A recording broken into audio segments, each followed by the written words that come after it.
தமிழ் செய்திகள். ராமநாதபுரம் மாவட்டம் கடலாடி ஒன்றியத்தை இரண்டாக பிரித்து சிக்கலை ஒன்றியமாக அறிவிக்க வேண்டும் என்று மாபெரும் மறியல் போராட்டம் நடைபெற்றது. திமுக அரசை கண்டித்து நடைபெற்ற மறியல் போராட்டத்தில் அதிமுக, பாமக, தமிழக வெற்றி கழகம், நாம் தமிழர் கட்சி, பாஜக மற்றும் அனைத்து கட்சிகளும் கலந்து கொண்டு உடனடியாக சிக்கலை ஒன்றியம் அறிவிக்க வேண்டும் என்று பொதுமக்கள் கோரிக்கை வைத்தனர்.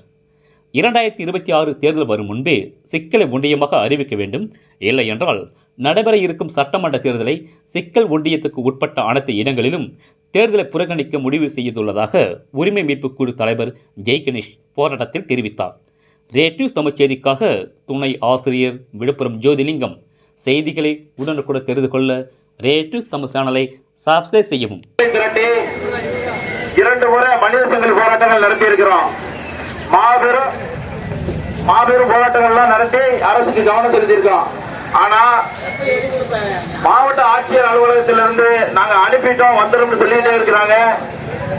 தலைமைச் செயலகத்தில் நமக்கு கிடைத்த தகவல் படி சாயல்குடி ஒன்றியத்துக்கு மட்டும்தான் ப்ரொபோசல் வந்திருக்கு. சிக்கல் ஒன்றியத்துக்கு ப்ரொபோசல் இதுவரைக்கும் ராமநாதபுரம் மாவட்ட ஆட்சியர் அலுவலகத்திலிருந்து இன்னும் எந்த ஒரு ப்ரொபோசல் வரல. எங்ககிட்ட தொலைத்தொடர்பு இல்ல. இப்ப நீங்க ஏமாத்தான் போறீங்க, நாளைக்கு இதான் செய்ய போறீங்கன்னு எங்களுக்கு தெரியுது. அடுத்த 1 மாசத்துல தேர்தல், சட்டமன்ற தேர்தல். ஆனால் இன்னைக்கு வரைக்கும் அமைச்சர் அங்கங்க நாங்க சிக்கல் ஒன்றிய தேர்தலுக்கு முன்னாடி வந்துடுறேன், சட்டமன்ற தேர்தலுக்கு முன்னாடி வந்துடுறேன், உள்ளாட்சி தேர்தலுக்கு முன்னாடி வந்துடுறேன், முன்சாண்டி காட்டுற வேலையே நடந்துகிட்டு இருக்குதுங்க. எங்களை பார்த்தா உங்களுக்கு எப்படி தெரியுது? இது ஒரு சாதாரண ஒரு சிறிய கூட்டம் தான்.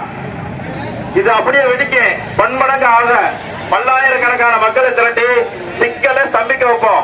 இனி வரும் காலங்கள்ல இந்த குறைந்தபட்ச நாட்கள்ல எங்களுக்கு இந்த சிக்கல் ஒன்றை அறிவிக்கல அப்படின்னா சட்டமன்ற தேர்தலை புறக்கணிக்கும் மாபெரும் போராட்டத்தை